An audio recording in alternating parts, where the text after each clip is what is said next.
Nice Radio's Kalaloo presents Just Another Look.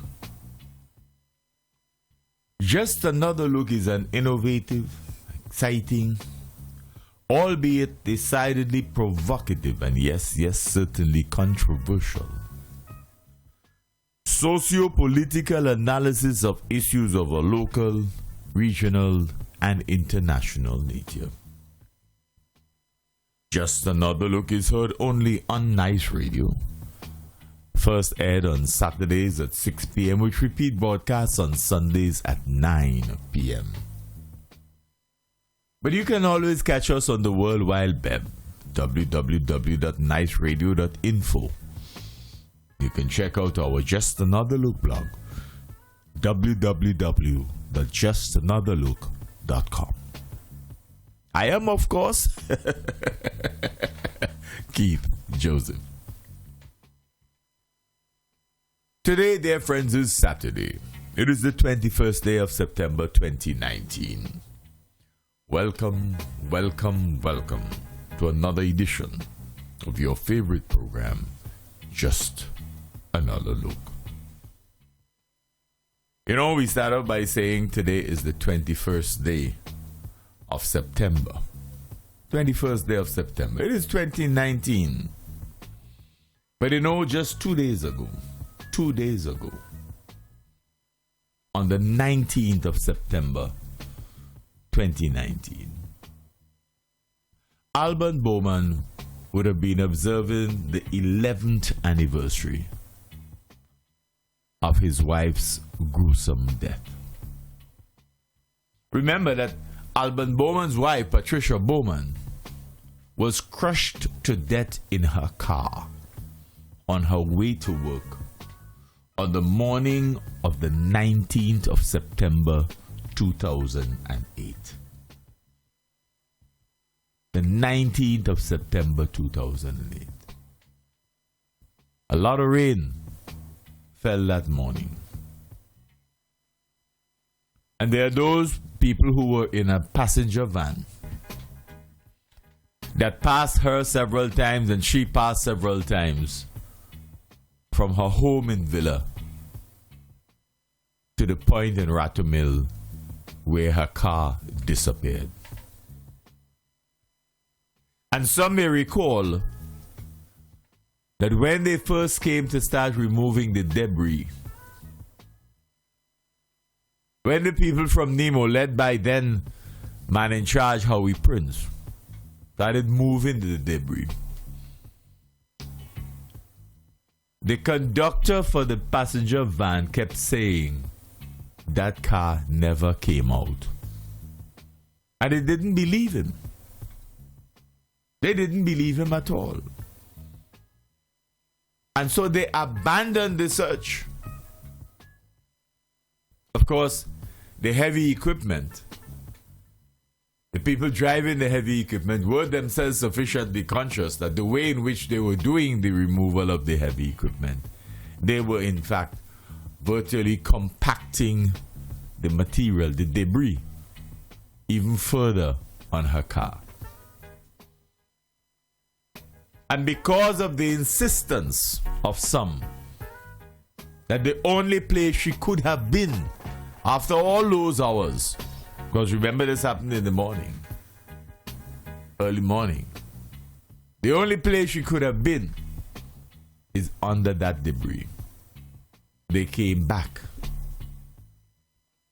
and in the late afternoon, almost evening, they eventually saw the car. And there she was, clearly having recognized that the debris was coming on her car. And remember, it was a left-hand drive. She leaned herself across, and there she died. And you know, friends, there was some sort of investigation or inquest or what have you. And the findings were very clear because they named two groupings of people on whom blame or culpability as we call it, should have been placed or could have been placed. But instead of our legal department pursuing that, our erstwhile director of public prosecutions at the time, Colin Williams,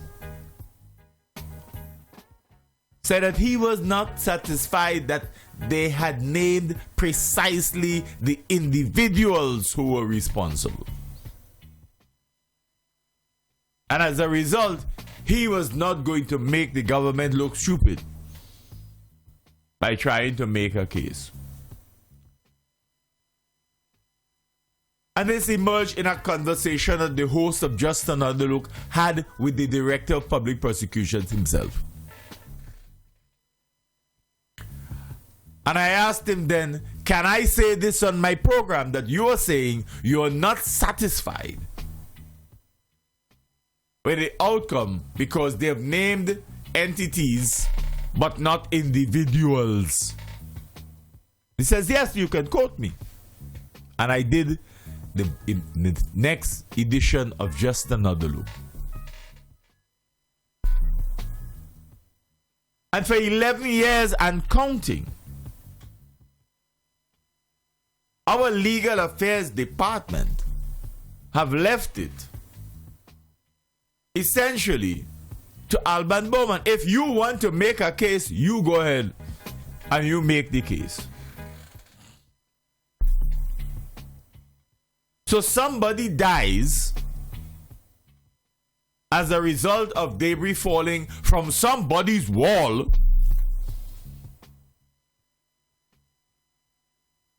and 11 years later, we have not found it even within our consciences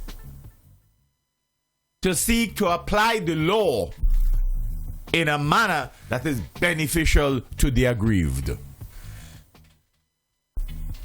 in terms of witnessing justice. But why should this surprise us? Because we have seen it. We've seen it in other instances.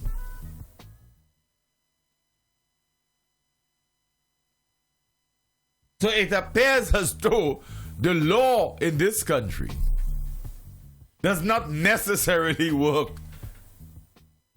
for the small man.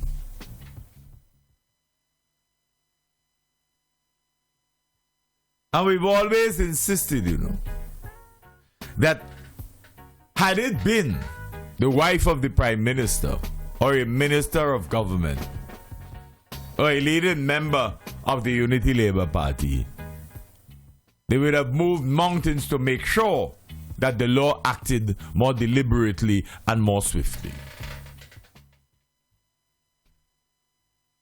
But it was only Alban Bowman's wife. So she was of little importance in the generalized scheme of things within this country. And we have kept it on this program for the 11 years that it has happened. Since it has happened. Because we need to remind ourselves of the way in which our jurisprudence operates. To understand clearly that we are not necessarily being as fair as we could be in the administration of justice in St. Vincent and the Grenadines.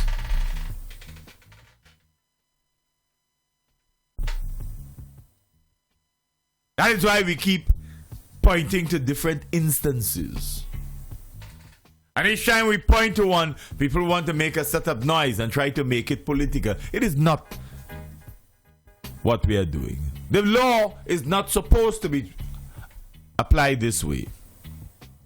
But we have some who dare to take their own programs like the Law on You and P.R. Campbell and not address this issue in a fulsome manner to give the average Vincentian an understanding of how we deal with our jurisprudence. Take this as a case. Instead of telling us that you're still upset and obsessed about the referendum, Tell us about these issues, these bread and butter issues. Because people were clear in their own minds. And when the public make their judgment, you have to live with that. How you feel about it personally is immaterial. The majority have spoken. So if you could accept the results of the elections, PR, and work with it, work and accept the results of the referendum and stop cribbing and cribbing about it.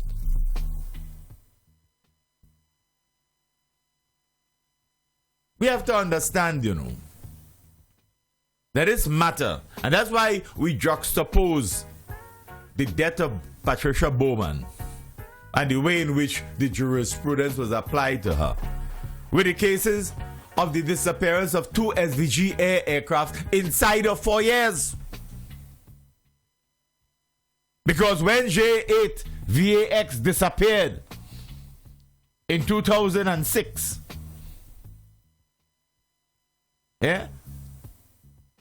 when it disappeared on Sunday, the 19th of November 2006. And we got a cockamamie report that our sub-regional aviation authority should have been ashamed to put out for people. But we felt it was necessary. They felt it was necessary to do that. And we asked to appease whom?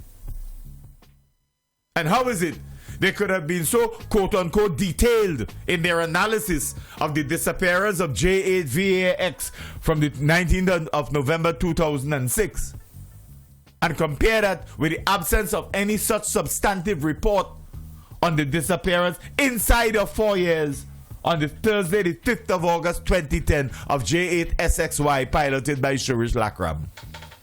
How come we didn't get such a fulsome report? Is it because we didn't feel we needed to appease anybody then? So where is justice? Where is the justice? And we talk about justice delayed is justice denied. And we have people who are boasting about how many years they spent practicing law. And yet, under their watch, this is what Alban Bowman has to live with. This is what Nisha Branca had to live with. This is what the wife of Suresh Lakram had to live with. And the wife of Dominic Gonzalez. The family of Dominic Gonzalez. When will we learn to call a spade a spade? So on this occasion, as we do every year, we continue to express our condolences to Alban Bowman. None of us could really enter into his feelings. None of us. In this regard, he's a very lonely man. And we continue to pray that he does not allow his loneliness and evident bitterness to rule his life going forward. But we get up each day and boast that we remain a Christian country. We are only too anxious to tell others, God bless you, God be with you, and how much we love you. And this is the way in which we express our love. Justice not being taken seriously. What do you tell somebody like that? Really, what do you tell them? What do you tell them? And we go around glibly boasting of how well we are doing and how much we love our people, how much we take care of our people, and how much we put them before any and everything else, including ourselves and our own families. You have now to question that because you have more than 18 years to judge it. More than 18 years to see how much they really love you. And speaking of how much they love you, you remember how much we have boasted about our healthcare system. If you listen to the ruling regime and the minions, you believe people are making up stories, you know. But this is how our healthcare system works. Because you may recall that Bessie Alexander's granddaughter topped her nursing class in the year in terms of performance, academic performance. And she couldn't get a job. You know, there's a letter to the editor in the newspaper today identifying a similar situation in respect of scholarships or bursaries. Now, one individual who has been identified has not been in receipt of a bursary. And according to the letter, others who were more lowly placed than her in the system, although they were all in the top bracket, got bursaries and she did not. But that is familiar. In the case of Bessie Alexander's granddaughter, we loved her so much that having emerged head of the nursing class at the end of their tenure as students, she could not be given a job. She could not get a job in the health sector. And she emerged as the best in class. So if we cannot employ the best in class, what are we doing? What are we doing? Are we saying, and you had a minister at the time who dared to say, but we told them that passing the exam does not guarantee you employment. As a nurse in our health sector, the person who tops the class should fall into that category. You have to be out of your mind. You have to be out of your mind. That cannot be a legitimate policy applied to the best in class. What was it then, and what were the criteria used to determine that she was not fit enough for employment in St. Vincent and the Grenadines? Because where she is now, abroad, not in the service of St. Vincent and the Grenadines, she is still an outstanding nurse. We have lost that. That is not brain drain. We ran her out of the country. That's what we did. We said that despite your brilliance, despite your outstanding academic performance, we don't want you employed in our country. That's what we said. That's how much we love you. That's how much we love you. We love you so much, we don't want you here.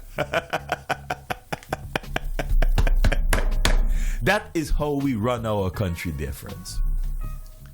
And you know, the point is that, as Dr. Goodluck says, whenever you attempt to point these things out, rather than listen to the substance of your argument, rather than pursue truth, the reaction is you don't like the ruling regime. That is how petty and unreasonable we have become in terms of our placing of politics ahead of everything else. But that is the example of love. We loved her so much, Bessie Alexander's granddaughter, that we did not want her to work in St. Vincent and the Grenadines as a nurse in our system because she came first. Isn't that what it amounts to, really, when you look at it? One would have imagined that when you see an outstanding student, you hasten to capture them, give them the opportunities to expand their learning, their capacities, their competencies, so that they can in fact become the leaders of tomorrow. What do we do instead? We don't employ you. We find all sorts of reasons not to employ you. We love you so much. But remember that that same Minister of Health and the Environment at the time, Dr. Slater, went on in a situation when the media challenged about the fact that they sent Henry, a dialysis patient who was taking care of himself for years, kept bringing a simple machine that they could use at the hospital, kept bringing them, and they were left to rust. They weren't being used.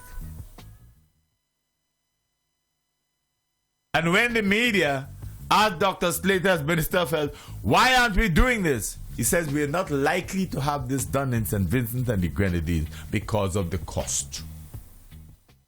We know that made front page of the newspaper. We know that he got slapped over the wrist from his government for that. And we know that is one of the reasons that we end up with the clinic that we have in Georgetown, in order to save face. To face up to the reality that an increasing number of Vincentians were falling prey to kidney diseases, and that dialysis became a necessity. Treatment of kidney patients became a priority.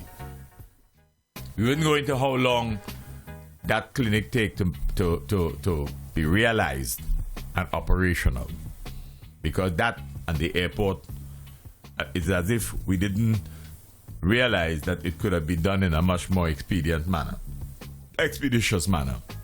But that's St. Vincent and the Grenadines for you. But it's how we love you that allowed the same doctor that was explaining in a manner of speaking how some people couldn't get employed even though they did well in the exam, and more particularly responding to the case of Bassey Alexander's granddaughter, was able to say the same thing. Make front page news. No dialysis treatment here anytime soon. But you know, we've boasted of our healthcare system. And we want to tell you that while we are anxiously excited about the announcement of hotels now being built almost everywhere by the ruling regime, right? We take 9.5 years or whatever to build an international airport. And during that time, the only hotel that was really built was the thing at Buchanan. The same thing at Buchanan that Adam Eustace and his NDP said at the time appeared to be making a private beach, turning a public beach in part to a private beach. We were told that was not the case. That was not the case. But it was for Vincentians to judge, and still to judge, whether the intention was to create a private beach. But now that Nigel Stevenson and others have brought to light the situation of the residents, Vincentians ought to be reminded that when the wall was being constructed, precisely the same problem was highlighted by the residents and the representative for the area. When the wall started construction, they indicated very clearly, while it was going to protect the property of the resort, it was going to create havoc for those who were living there all the days of their lives. Now it has come to pass. It was evident. It was always going to happen. But we were more concerned about the enterprise than about the Vincentians who lived in the area. Right? We forget or forgot that that area is a river mouth. And that area has always been subject to intense flooding. We didn't care. But that's the only one that built during the time of the construction of the international airport. There were expansions in some hotel stock minimally. Hotel Alexandrina developed itself, and Beachcombers continued to expand all the time. There is no significant approach by private or public sector to increase the hotel stock, knowing that you were engaging in the construction of an international airport. So you're boasting all the time, if we build it, they will come. And just another look kept asking, and where will they stay? Where will they stay? On the beaches? On the playing field? So now that we have built it, and they are coming, they have to stop coming until they find places to stay. So our planning was so well advanced. It was so well advanced that we made absolutely no preparation for increasing hotel stock. Now that elections come in, you're getting everything in one. You're getting hotels oozing out of your ears. You're getting promise of a national stadium. Everything that you always wanted. And many of the things that you were promised since the manifesto of 2001, they're now trying to do it in one time because they want 5 in a row. So you could get almost, it's like if Christmas come in over and over again now. You're hearing things all over the place. Promises galore. Infrastructure galore. Because people like to see buildings. And if we build it, they will come. They like to see buildings. And so we're going back into that old style, old khaki pants, decadent politics. And while we're boasting and signing agreements with the likes of Marriott and so on, and boasting about the hotel stock, as the election approaches, we have the specter of a medical practitioner in this country, the district medical officer of Calicoa, virtually live and direct from the Milton K2 Memorial Hospital. Right? And in case you missed it, go on page 5 of this week's edition of the newspaper. The news newspaper dated Friday the 20th of September 2019. And you will see him pointing to the ceiling and other parts of the Milton K2 Memorial Hospital in Kingston. And he is captured on camera. And that video goes viral. Yeah? The newspaper's headline is instructive. It says, Accident and Emergency Department needs intensive care. Accident and Emergency Department needs intensive care. Yeah? Where is the Minister of Health? Where are the health authorities?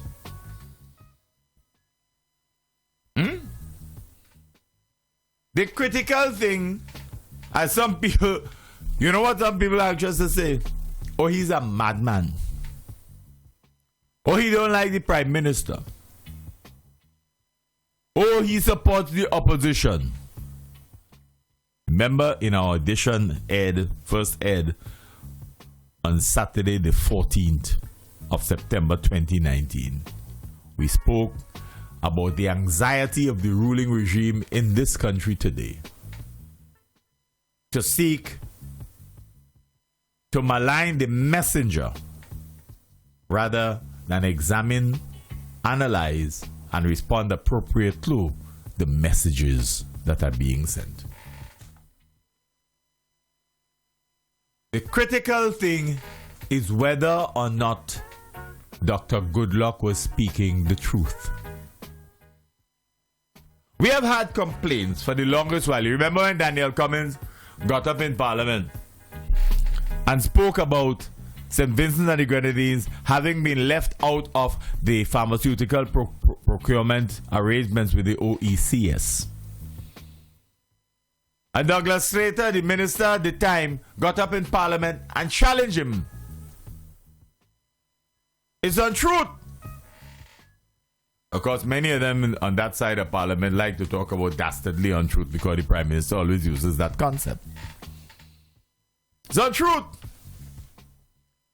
And then at the lunch break, he flies over to his office.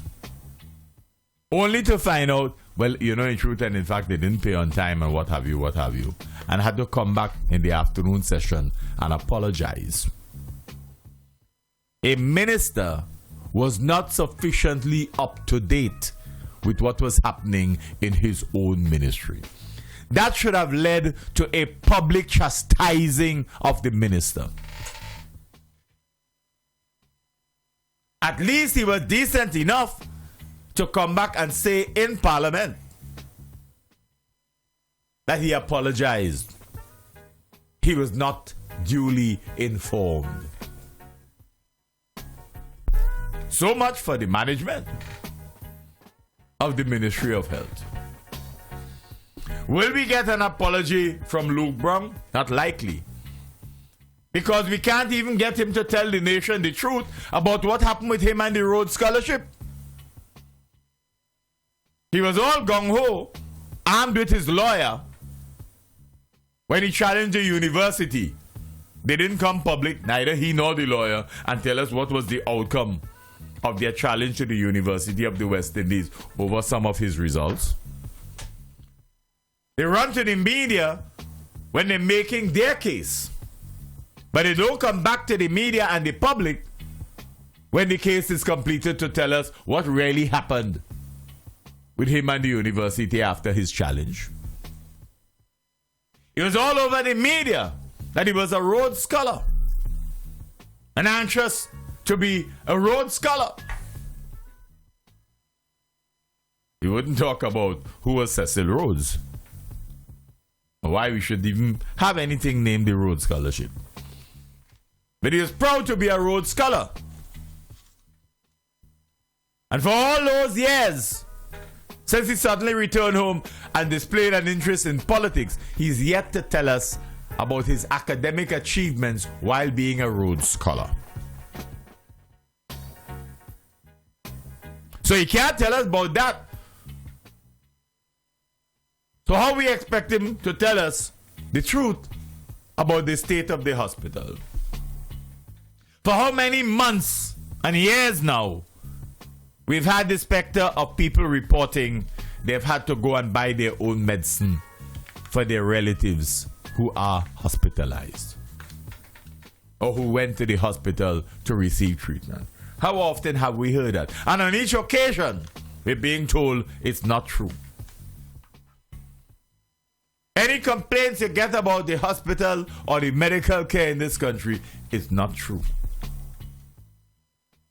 Only when the government officials speak are what they're saying true. Everybody else making up things because they don't like the government. And ultimately they say they don't like Ralph. All of them. So they know how to interpret things favorable to themselves. So now that Dr. Goodluck stands up and in a video speaks the truth, something wrong with he. He never liked us. He never liked the Prime Minister. What is the substance of Dr. Goodluck's comments that we have seen in the media recently? Right? What is interesting is whether the media themselves have taken the time to go to see whether what he was talking about was also very true. So the media may have assumed, rather than see for themselves, that what he was saying was true. But he is a medical practitioner. And one media house say, more or less suggest, well, government employed Dr. So-and-so. Well, yeah, they employ him. So what is that supposed to mean? That because he's employed by government, he should not speak the truth? He's obligated to do so. He's obligated to look after the well-being of those in his medical care, which is what he says he was doing. But we've had news reports before about the air conditioning unit in the institution, in some parts of the institution. Was anybody paying attention? We're not sure. Right? The newspaper continued this week in the editorial. Why is it that week after week we have to hear about the same complaints? We have to hear about the same complaints about the lack of an air conditioner unit at the sterilization unit at the Milton K2 Memorial Hospital. Or complaints that the CT scan machine is down and one has to go to the more expensive private facility, or that surgeries have to be put off for lack of medicine. Yeah? Are those true statements? That is what you have to deal with, you know. Not whether the newspaper or anybody therein, or Dr. Gulong or anybody, whether they like the Prime Minister or the ruling regime. That's not the issue here. The issue here is, are we able and are we actually affording Vincentians the medical care that we so often boast that we were committed to delivering? That is what this is at the core here, you know. Nothing else. Not the personalities of the individuals who make the complaints. Not their political, religious, ethnic, or other persuasions. And that is why we said very early, right? When the Prime Minister had the accident in the vehicle, they said he damaged his mouth. And he went to the Milton K2 Memorial Hospital. But shortly thereafter, he hightailed it to Cuba. And when he came back, the discussion was not about his mouth, but the fact that his foot was in cast. You remember Just Another Look talking about whether he had foot and mouth disease? Because we don't quite understand. He left here, they told us about his mouth, and he came back with a foot in a cast. So how did the foot get in a cast when his problem was with his mouth? If not foot and mouth disease. That's what we ask. Very simple question. Yeah? Because truth is so hard to find in this country relative to things political. So is Goodluck's claim, as recorded in the media here, because it was also in Eyewitness News, are his claims legitimate? Yeah? The caption is Accident and Emergency Department needs intensive care. Just Another Look is saying we could have said just as easily the Ministry of Health, much like the government itself, needs intensive care. The Ministry of Health, much like the government itself, needs intensive care. You don't play politics with people's lives. But we've been doing that for a number of years. It was not so very long ago that one of our several ministers of health boasted, in fact gloated, that St. Vincent and the Grenadines' medical system was doing so very well that we were attracting medical schools apace. Remember that? We were attracting medical because people anxious to come here because of our healthcare system, and that we have one of the best teaching medical institutions in the world, medical hospitals in the world. That's what we sold to Vincentians, you know. Sometimes you wonder, we keep saying, you know, politicians like to talk, but they don't always talk the truth. They deem themselves almost infallible.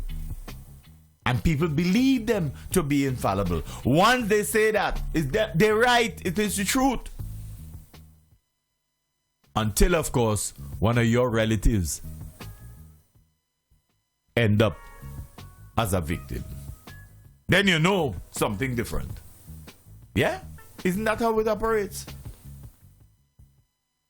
So we were led to believe that we were doing so wonderfully well medically that offshore medical schools were lining up to come to St. Vincent and Grenadines. And so we end up with 3 in no time flat. Medical schools galore. But this is what they see. This is what they're using. Remember, we were told by the leadership that our Milton Cato Memorial Hospital was held in high esteem by medical education institutions to such an extent that they were all eager to come and set up establishments here because we had one of the best hospitals in the region. How you define best? How do you define best? Just Another Look has always maintained that politicians are a group of people who it is very difficult to trust. Very difficult to trust. It is particularly hard to distinguish between truth and lie when politicians speak. Very difficult. But you see, English colonialism left us a very respectful people. So rather than blurt out the truth, we tend to suffer silently. We don't want to embarrass anybody. But sometimes people remain silent because they do not wish to be victimized. They have seen others being victimized and they do not wish to be treated in a similar vein. So they suffer in silence. If everybody that had to go and buy medication for their friends and relatives and so on who were hospitalized or receiving treatment in the hospital had reported it, we might have had pages upon pages upon pages upon pages. And they suffer in silence. They will come on the side of the road and tell you, I just had to spend money because they have this medication down in the hospital. Yeah? The newspaper tells you very clearly, you know. And we ask, had anyone else other than a medical practitioner been the one speaking of the truly sad state of the Milton Cato Memorial Hospital, the entire ULP and its minions would have been only too anxious to declare the revelations a dastardly untruth. Sound familiar? But the newspaper and other media tell a different story